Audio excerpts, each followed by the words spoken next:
नमस्ते। शिवानी का एक बहुत ही मशहूर उपन्यास है आंगन के पार द्वार। आज हम इसी की दुनिया में उतरने वाले हैं।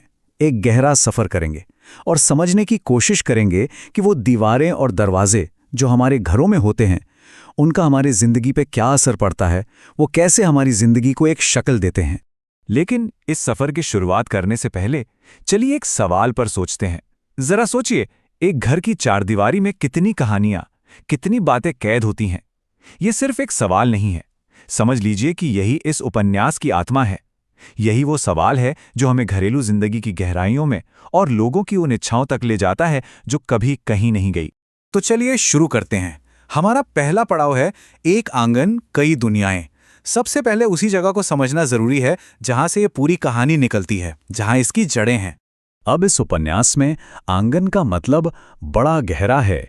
ये सिर्फ घर का कोई खुला हिस्सा नहीं है, नहीं, ये प्रतीक है सुरक्षा का, परंपरा का और हाँ, साथ ही एक तरह की कैद का भी।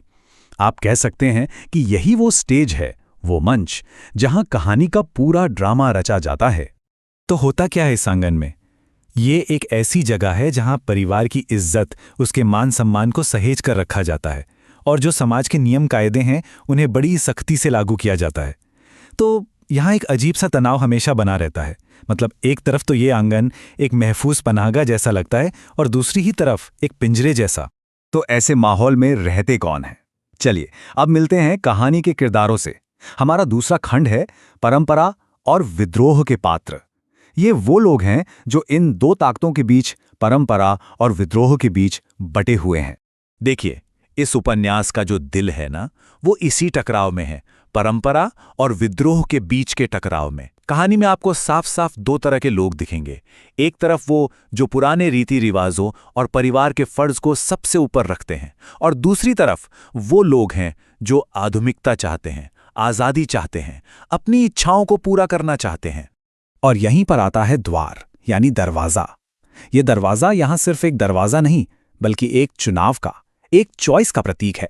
सवाल यह है कि क्या आंगन की उस जानी पहचानी सुरक्षित दुनिया में ही रहना है, या फिर हिम्मत करके उस अनजान दुनिया में कदम रखना है जो दरवाजे के उस पार है।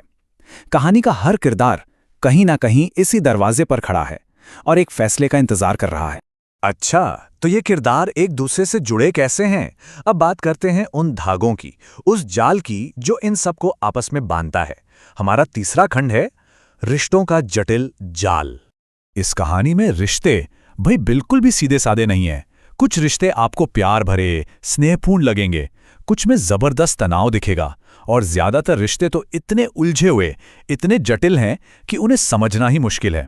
और यही रिश्तों का जाल है जो कहानी को आगे धकेलता है और किरदारों को उन मुश्किल फैसलों तक ले जाता है जिन्हें लेने से वो बचना चाहते हैं। तो इन सभी रिश्तों में जो सबसे जरूरी बात है वो ये कि ये सब व्यक्तिगत भावनाओं और समाज की उम्मीदों के बीच फंसे हुए हैं।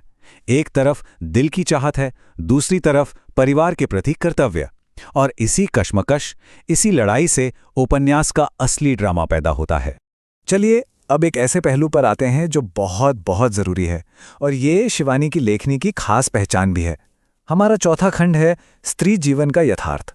शिवानी जी ने इस उपन्यास में महिलाओं की जिंदगी की सच्चाई को कमाल की गहराई से दिखाया है। उन्हें अधिकार या आज़ादी के नाम पर बहुत कम मिलता है। ऊपर से समाज में अपनी इज्जत बनाए रखने का एक जबरदस्त दबाव हमेशा रहता है। तो होता यह है कि उनके फर्ज और उनके सपनों के बीच एक लगातार संघर्ष चलता रहता है। ये जो घुटन है, ये जो कैद है, ये उनके मन पर, उनकी भावनाओं पर बहुत गहरा असर डालती है। और इस सब के बीच वो बस एक कोशिश कर रही हैं समाज की तय की हुई भूमिकाओं से बाहर निकलकर अपनी एक पहचान बनाने की।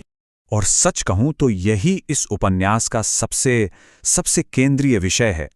महिलाओं की भीतरी दुनिया की ये जो पड़ताल है ना, यही आंगन के पार द्वार को इतना शक्तिशाली और आज भी इतना प्रासंगिक बनाती है। तो सवाल ये उठता है कि आखिर इस आंगन के पार है क्या? हमारा आखिरी खंड इस ही सवाल का जवाब ढूंढने की कोशिश करेगा। आंगन के पार का संदेश। तो ये उपन्यास हमें सिखाता क्या है, इसका संदेश क्या है? देखिए, सबसे पहले तो ये कहता है कि परंपरा से जो दर्द मिलता है उसे स्वीकार करो, उससे भागो मत।